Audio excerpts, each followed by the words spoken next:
ప్రభువైన యేసుక్రీస్తు వారు సత్యమైనప్పుడు, ఆయన నిజమైన దేవుడైనప్పుడు, ఆయన గూర్చి తెలియనటువంటి ప్రపంచానికి సమాచారం వెళ్ళాలి. అంటే వాళ్ళకై వాళ్ళు తెలుసుకొని కంపారిజన్ ఎలా చేశారంటే ఒక వస్తువు దగ్గర నుంచి ఒక దేవుడికి ముడిపెట్టేశారు. అవును. అది ఎలా సాధ్యం? దేవుడికి ఒకరేమి నేను నీ కోసం ఇది చేస్తానని ఆయనకు చెయ్యక్కర్లేదు. ఆయన సత్యమైన వాడైతే ప్రతి ఒక్కరు ఆయన దగ్గరికి వెళ్తారు తప్ప మీరందరూ దూతల్లాగా కూర్చొని మీరు ఇక్కడికి రండి అని చెప్పే అవసరం లేదు కదా అని. అదే అమ్మా చెప్తున్నాను. నేను చెప్పింది ఒక వస్తువు గురించి కాదు, ఒక మనిషి ప్రాణాన్ని కాపాడే మెడిసిన్ గురించి చెప్పాను. మనకు 60, 70, 80, 90 సంవత్సరాల జీవితకాలం ఉంటే ఇందులో వచ్చేటువంటి ఈ ప్రాణాంతక పరిస్థితుల నుంచి కాపాడే మెడిసిన్ అన్నది సమాజంలోకి వెళ్ళడం ఆలస్యమే కొద్దీ మనుషులు చనిపోయారు. అయితే నేను మాట్లాడుతున్న ప్రభువైన యేసుక్రీస్తు గురించి, నిత్యత్వాన్ని గురించి, ఎటర్నిటీ గురించి, మనం మరణించిన తర్వాత ఉండేటువంటి పరిస్థితుల గురించి. మనమంతా పాపం అనే రోగంతో బాధపడుతున్నటువంటి వ్యక్తులు, పాపులు అని బైబిల్ చెప్పింది. కనుక ఈ పాపానికి మెడిసిన్ ప్రభువైన యేసుక్రీస్తు అయినప్పుడు, ఆయన సిలువైనప్పుడు ఆయన్ను గూర్చిన సమాచారం ప్రపంచానికి వెళ్ళాలి. ప్రపంచానికి మనిషి తనంతట తాను సత్యాన్ని ఎప్పుడు వెదకడు. ఓకే, మీరు చెప్పింది నాకు అర్థమైంది. ఓకే, మీరు సత్యాన్ని ప్రచారం చేయాలి, దేవుణ్ణి చూపించాలని చేస్తున్నారు. కానీ చేసే పద్ధతి అనేది కరెక్ట్గానే చేస్తున్నారా? అంటే ఒక పని చేయాలంటే ఒక మార్గం ఉంటుంది. ఆ కరెక్ట్ మార్గాన్ని మీరు ఎంచుకున్నాను అనుకుంటున్నారా? అంటే మీ దేవుడు కరెక్ట్ కాదు, మా దేవుడే సత్యమైన వాడు, మిగిలిన దేవుళ్ళు ఎవరు దేవుళ్ళు కాదు, ఇది అనేది కరెక్టా? ఇప్పుడు రాజ్యాంగం ప్రకారం వాళ్ళకు నచ్చిన దేవుణ్ణి, వాళ్ళకు నచ్చిన మతాన్ని ప్రచారం చేసుకునే హక్కు ఉంది. కానీ ఎదుటి వారి మతాన్ని, దేవుణ్ణి తిట్టే హక్కు అనేది లేదు. కానీ ఎందుకని ఇలా, ఏ ధైర్యంతో ఇలా చేస్తున్నారంటారు? ఓకే, ఒకటమ్మా మీరు చెప్పిన దాంట్లో కొంచెం వాస్తవం కూడా ఉంది, లేకపోలేదు. ప్రభువైన యేసుక్రీస్తు అపోస్తలుని ప్రపంచాన్ని పంపిస్తూ చెప్పిన మాట ఏంటంటే, మీరు సర్వలోకానికి వెళ్ళి, సర్వ సృష్టికి వెళ్ళి సువార్త ప్రకటించండి, నమ్మి బాప్తీసం పొందిన నరక్షింపబడతారు, నమ్మని వారికి శిక్ష విధించబడుతుంది అని చెప్పడం జరిగింది. యేసుప్రభు ఎప్పుడు కూడా వారి మతాలకు సంబంధించిన దేవులను గురించి మీరు మాట్లాడండి అని యేసుప్రభు చెప్పలేదు. యేసుప్రభు చెప్పింది ఏంటంటే, నా సువార్తను గురించి, అంటే నా మరణ సమాధి పునరుద్ధానాలను గురించి ప్రకటించండి. ఈ నా సిలువను గురించి ఎవరైతే నమ్మి బాప్తీసం పొందుతారో వాళ్ళు రక్షింపబడతారు, ఎవరైతే నమ్మరో వాళ్ళు శిక్షించబడతారు అని యేసుప్రభు చెప్పాడు. అయితే కొంత మట్టుకు ఆయా ప్రాంతాల్లో ఈ మిగిలినటువంటి విశ్వాసాల జోలికి వెళ్ళి అలా వారిని కోపానికి రేకెత్తించి అలా కొంత మట్టుకు దుర్వినియోగం జరుగుతున్న మాట కొంత మట్టుకు వాస్తవం. కానీ అన్ని చోట్ల అలా జరగట్లేదు. మరి అలా చేస్తున్న వాళ్ళని ఇప్పుడు క్రిస్టియన్స్ అనాలా, నాన్ క్రిస్టియన్స్ అనాలా? వాళ్ళు క్రిస్టియన్సే, కాకపోతే అవగాహన రాహిత్యం. ఓకే, క్రిస్టియన్సే, బట్ అవగాహన రాహిత్యం. వాళ్ళ మీద నేను కూడా ఎప్పటి నుంచో మాట్లాడుతున్నాను. అంటే క్రిస్టియన్స్లో కూడా రకాలు ఉన్నారా? క్రిస్టియన్స్ రకాలంటే ఏ విధంగా? అంటే ఇప్పుడు మీరు చెప్పారు కదా వాళ్ళకి కొంత అవగాహన రాహిత్యం. అదే వీళ్ళల్లో కూడా రకాలు ఉన్నారా? ఆ రకాలని కాదు, అవగాహన రాహిత్యం అంటే సరైన టీచింగ్ లేకపోవడం. ఓకే, దేవుడి దగ్గర టీచింగ్ ఏంటండి? అంటే ఇప్పుడు నేను వచ్చేటప్పుడు బైబిల్ తీసుకొచ్చాను కదమ్మా, ఇది 1021 పేజీలమ్మా. ఇది సాధారణంగా అంటే అవగాహన లేని వాళ్ళకి, అంత పరిజ్ఞానం లేని వాళ్ళకి ఇది అర్థం కాదమ్మా. బైబిల్ అన్నది ఇది అర్థం కాదు, చాలా కష్టంతో కూడుకున్నటువంటి పుస్తకం ఇది. దీన్ని సరిగ్గా టీచ్ చేయాలి, సందర్భ సహితంగా టీచ్ చేసినప్పుడు ఇది అర్థమవుతుంది. కాబట్టి అలాంటి సరైన టీచింగ్ చేరని వాళ్ళు, మేము గతంలో ఈ దేవుని నమ్ముకున్నాం కదా, ఇప్పుడు యేసుప్రభుని నమ్ముకున్నాం కదా, ఇక్కడికి తేడా చెబితే ప్రజలు యేసుప్రభు దగ్గరికి వస్తారనే ఉద్దేశంతో ఇవి దేవుళ్ళు కాదు అని చెప్పేటువంటి ప్రయత్నం చేస్తారు. కానీ అలా వారి మత గ్రంథాలకు దూరి వాళ్ళ దేవుళ్ళ గురించి మాట్లాడినప్పుడు ఫ్యాక్ట్ అండ్ ఫీలింగ్ అని రెండు ఉంటాయి ప్రతి మనిషికి. ఫ్యాక్ట్ అండ్ ఫీలింగ్ అని రెండు ఉంటాయి. ఉదాహరణకి ఇప్పుడు మీరు నన్ను, మీ నాన్న త్రాగుడు పోతున్నారు అనుకోండి, అది ఫ్యాక్ట్ అయినా సరే నాకు ఫీలింగ్ అడ్డొస్తుంది. మా నాన్నని అనిందేంటి అని కోపం వస్తుంది. ఆ కోపంలో ఈ ఫ్యాక్ట్ని మర్చిపోతాను. ఇప్పుడు ఇతర దేవతల జోలికి వెళ్ళినప్పుడు వాళ్ళు అది నిజమో కాదో ఆలోచించేటువంటి వ్యక్తులు చాలా తక్కువ మంది ఉంటారు. కానీ ఎక్కువ శాతం మంది మా దేవుణ్ణి అన్నారని ఒక ఫీలింగ్లోకి వస్తారు. కాబట్టి ప్రభువైన యేసుక్రీస్తును ప్రకటించేటప్పుడు యేసు ప్రభు ఎందుకు సిలువ మీద ప్రాణం పెట్టాల్సి వచ్చింది, యేసు ప్రభుకి మనకి సంబంధం ఏంటని చెబితే వాళ్ళు నమ్ముతారా అనేది వాళ్ళ వ్యక్తిగత విషయాన్ని వదిలిపెట్టచ్చు. కానీ చాలామంది ఇలా మీరు చెప్పినట్టుగా ఇతర గ్రంథాల్లోనికి, ఇతర దేవతల జోలికి వెళ్ళి వారి ఫీలింగ్, వారి కోపానికి, వారి మనోభావాలు దెబ్బతినేట్టుగా చేయడం ద్వారా కోపానికి గురై అలా యేసు మీద ఒక వ్యతిరేక ధోరణి వస్తుంది. కానీ వాస్తవానికి నిజంగా సువార్త చేయాల్సిన పద్ధతి ఏంటంటే, యేసు ప్రభు ఎందుకు సిలువ మీద ప్రాణం పెట్టాడు అన్న చెప్పినప్పుడే అది నిజమైన సువార్త అవుతుంది. అయితే కొంతమంది అవగాహన రాహిత్యం వల్ల ఇలా చేస్తున్నారు. వాళ్ళు క్రిస్టియన్సే, కాకపోతే సరైన అవగాహన లేకపోవడం. ఓకే ఓకే ఇప్పుడు ఇంకొకటి అంటే దేవుడు విగ్రహారాధన మీరు చెయ్యరు క్రిస్టియన్స్, ఒరిజినల్ క్రిస్టియన్స్ ఎవ్వరు కూడా విగ్రహారాధన అనేది చేయరు. అవునమ్మా. కానీ కొన్ని కొన్ని పెద్ద పెద్ద చర్చిల్లో చూస్తే విగ్రహాలే పెడుతున్నారు. అవునమ్మా. ఆ విగ్రహాలు పెట్టడం, మేరీ మాత దగ్గర అగరొత్తులు పెట్టడం, కొబ్బరికాయ పెట్టడం, దండలు వేయడం, అవును. ఇవన్నీ చేస్తున్నారు. అంటే ఒక్క రకంగా ఇంకొకటి బతుకమ్మలు మీకు తెలిసే ఉండొచ్చు. క్రిస్టియన్స్ బతుకమ్మ చేసుకోవడం, తలనీలాలు ఇవ్వడం, మోకాళ్ళ మీద నడిచెళ్ళడం, అంటే ఒక విధంగా క్రిస్టియన్స్ అంతా కూడా ఒక మాయ చేస్తున్నారా? ఇప్పుడు క్రిస్టియానిటీలో ఏమీ ఉండదు, జస్ట్ వెళ్ళడం, ప్రేయర్ చేసుకోవడం అంతే. కానీ సనాతన ధర్మంలో ఎన్నో ఉంటాయి.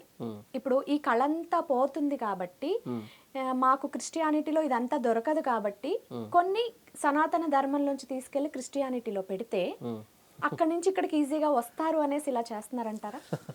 అదే మీరు ప్రవీణ్ మాటలు విన్నారు. వినండి చెప్తాను, అర్థమైంది. ప్రవీణ్ మాటలు అక్కడ శేఖర్ మాటలు కాదు, అలా కాదు. ప్రతి ఒక్కరి ఇలాంటి ఈ విషయం బయటకు వచ్చి, ఈ విషయం ఇలాంటి విషయాలు చెప్పేదే ఈ వ్యక్తులు చెబుతారు. వాస్తవానికి ఏంటంటే మీరు ఎంతమంది అన్నారు క్రైస్తవుల్లో రకాలు ఉన్నారా నిజంగా చెప్తున్నాను. ప్రవీణ్ గారు అమ్మతోడుగా ప్రవీణ్ గారి వీడియో అంటే ఆయన ఎగ్జాక్ట్ పేరు అది కాదు. సొసైటీలో ఇలాంటి విషయాలను బయటికి తీసుకొచ్చి, అంటే ఇదో మన సనాతన కాదు చెప్తారు, ఇది సనాతన ధర్మంలో ఉంది, ఇలా దీన్ని వాళ్ళు వాడుకుంటున్నారు అన్నది అది నిజంగా వాళ్ళు అవగాహన రాహిత్యంతో చెప్పారు. నేను చెప్తాను, ఇప్పుడు వినండి. క్రైస్తవ నేను చెప్తాను బైబుల్ ప్రమాణాన్ని పాటించిన వ్యక్తులంతా అవగాహన రాహిత్యం ఉన్నట్టే. బైబిల్ ప్రమాణాన్ని పాటించిన వాళ్ళంతా, బైబిల్లో ఏం చెప్పబడింది దాన్ని పాటించిన వాళ్ళంతా అవగాహన రాహిత్యంలో ఉన్నట్టే. బైబిల్లో చాలా స్పష్టంగా చెప్పబడిన మాట ఏంటంటే, పైన ఆకాశం ఉందే కానీ, క్రింద భూమి ఉందే కానీ, భూమి క్రింద ఉండే నీళ్ళ ఉందే కానీ ఏ రూపాన్ని కూడా చేసుకోకూడదు, సాగిలు పడకూడదు, నమస్కారం చేయకూడదు, విగ్రహారం చేయకూడదు. విగ్రహం అన్నది నీ దేవుడిని యెహోవాకు హేయమైంది, అసహ్యమైంది అని బైబిల్ చాలా స్పష్టంగా చెప్పింది. మీరు నాకు ఏ రూపాన్ని సాటి చేయగలరు అని దేవుడు డైరెక్ట్గా క్వశ్చన్ అడగడం జరిగింది. అంటే భూమి ఆకాశాలు సృజించిన నాకు ఏ రూపాన్ని పెట్టి నాకు సాటి చేయగలరని దేవుడు స్పష్టంగా అడిగాడు.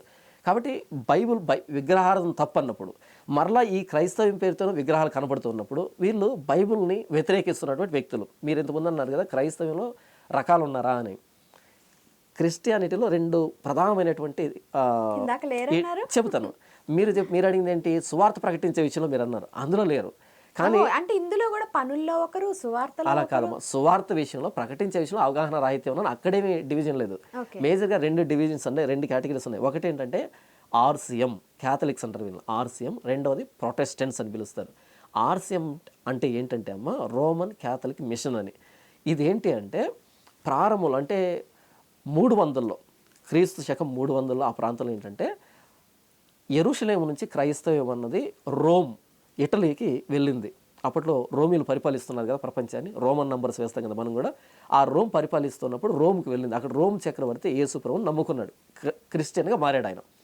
అయితే ఆయన రోమియుడు కదా, ఎప్పుడైతే యేసు ప్రభువుని నమ్ముకున్నాడో ఆయన సింహాసనానికి కొంచెం ఇబ్బంది కలిగింది. ఏంటంటే ఈ వ్యక్తి యేసు ప్రభువుని నమ్ముకున్నాడు, మనోడు కాదు అనేటట్టుగా రాజకీయంలో కొంచెం అలజడి చెలరేగింది. అప్పుడు ఈయన ఏం చేశాడు అంటే, అటు రోమన్ కల్చర్ని, ఇటు క్రిస్టియన్ కల్చర్ని రెండింటి క్లబ్ చేసి రోమన్ క్యాథలిక్ అనేది ఒకటి పుట్టుకొచ్చింది. అంటే రోమన్ కల్చర్ ఏంటంటే సూర్యుడిని దేవుడిగా ఆరాధిస్తారు, చంద్రుడిని, వీనస్ని. ఈ భారతదేశంలో ఏ విగ్రహారాధన ఉందో ఈ విగ్రహారాధన అంతా వాళ్ళు చేస్తారు అక్కడ రోమన్స్. కాబట్టి ఆ విగ్రహారాధన పట్టుకొచ్చి ఆ విగ్రహాల స్థానంలోకి యేసు ప్రభుని, మరియమ్మని వీళ్ళందరినీ తీసుకురావడం, అంటే ఇద్దరిని కలిపాడు. ఎందుకని, ఆయన సింహాసనం కోసం. అలా మొట్టమొదటి భ్రష్టత్వం సంభవించింది ఏది, క్రైస్తవ్యానికి. ఈ విగ్రహారాధనని క్రైస్తవం రెండింటి కలపడం ద్వారా అలా రోమన్ క్యాథలిక్ మిషన్ వచ్చింది. ఇలా చేయడం తప్పు, విగ్రహారాధన మనం బైబిల్ ఒప్పుకోదు, ఇది క్రైస్తవ్యం కాదు అని ప్రొటెస్ట్ చేసిన వాళ్ళు ఉన్నారు కదా, వీళ్ళని ప్రొటెస్టెంట్స్ అని పిలుస్తారు. ప్రొటెస్టెంట్స్ అంటే ఈ విగ్రహారాధన మీరు చెప్పినటువంటి బతుకమ్మ, లేకపోతే ఈ మేరీ మాతను చెప్తున్నారు, చర్చిని కూడా టెంపుల్ లాగా కట్టేయడము, సిలువ పెట్టడము, ఈ బొమ్మలు పెట్టడము, కాయకర్పూలు అర్పించడము, ఇవన్నీ ఉన్నాయి చూస్తారా, మీ మోకాల మీద నడుచుకుంటూ వెళ్ళడం, ఇవన్నీ కూడా వీటిని ప్రొటెస్ట్ చేసిన వాళ్ళని ప్రొటెస్టెంట్స్ అని పిలుస్తారు. అవి తప్పు అని చెప్పిన వాళ్ళు ప్రొటెస్టెంట్స్ అంటారు. నేను ప్రొటెస్టెంట్ని, మ్యాక్సిమం ఉన్నది ప్రొటెస్టెంట్స్. పెద్ద పెద్ద బిల్డింగ్లు కట్టి విగ్రహాలు ఉంటాయి కదా, వాళ్ళని ఆర్సిఎం చర్చ్ అంటారు. వాళ్ళని బైబిల్ ఒప్పుకోదు. బైబిల్లో స్పష్టంగా విగ్రహారాధన వద్దు అన్న తర్వాత అదే బైబిల్ విగ్రహారాధన చేస్తే వాళ్ళు క్రిస్టియన్స్ కాదు. సరే, మరి ఇప్పుడు ఇంత చెప్తున్నారు కదా, ఆల్రెడీ వాళ్ళందరి వల్ల క్రిస్టియానిటీకి చెడ్డ పేరు వస్తుంది అంటున్నారు. మరి మీరు ఎందుకు మార్చలేకపోతున్నారు? అంటే వాళ్ళందరికీ గట్టిగా చెప్పొచ్చు కదా, ఈ పనులన్నీ చేసేవారు క్రిస్టియానిటీకి అనర్హులు. మీరు ఇందులోంచి వెళ్ళిపోండి అని ధైర్యంగా చెప్పొచ్చు కదా. అంటే సత్యంగా ఉన్నవాడు ఒక్కడైనా చాలు. అవునమ్మా.